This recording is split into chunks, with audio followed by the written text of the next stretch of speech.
తాజాంశాన్ని చూస్తున్నాం. ఇందిరమ్మ ఇళ్లకు ఉచితంగా ఇసుక సరఫరా చేయాలని ముఖ్యమంత్రి రేవంత్ రెడ్డి ఆదేశించారు. వినియోగదారులకు తక్కువ ధరకే ఇసుక లభించేలా చర్యలు చేపట్టాలని నిర్దేశించారు. ఇక మరిన్ని వివరాలు మా ప్రతినిధి నగేష్ అడిగి తెలుసుకుందాం. నగేష్, చెప్పండి, గనులు ఖనిజాభివృద్ది శాఖపై అధికారులతో నిర్వహించిన సమీక్షలో ముఖ్యమంత్రి ఏం ఆదేశాలు జారీ చేశారు?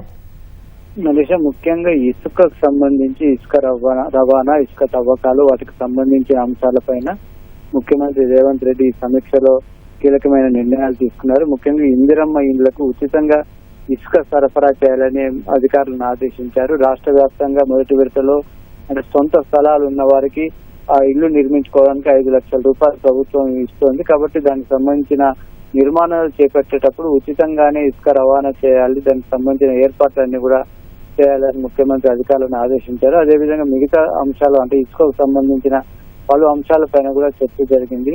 సాధారణ ప్రజలందరికీ కూడా తక్కువ ధరకు ఇసుక లభించే విధంగా చర్యలు తీసుకోవాలని, బుక్ చేసిన 48 గంటల్లోపు ఇసుక అందే విధంగా చర్యలు తీసుకోవాలని ఆదేశించారు. అదేవిధంగా నిర్ణీత ధరకు మాత్రమే అమ్మే విధంగా చర్యలు తీసుకోవాలి, బ్లాక్ మార్కెట్ ఖచ్చితంగా అరికట్టాలని ముఖ్యమంత్రి అధికారులకు స్పష్టం చేశారు. ఇసుక మాఫియాలో ఎంతటి వారున్నా సరే ఉక్కుపాదం మోపాలి, అవసరమైతే తాను స్వయంగా దీని విషయంలో ఆకస్మిక తనిఖీలు కూడా చేస్తానని కూడా ముఖ్యమంత్రి చెప్పారు. కాబట్టి ఎవరిని ఉన్నా సరే ఉపేక్షించకుండా బ్లాక్ మార్కెట్ ను, అదేవిధంగా ఇసుక అక్రమాలపైన కఠినంగా వ్యవహరించాలని అధికారులను ఆదేశించారు.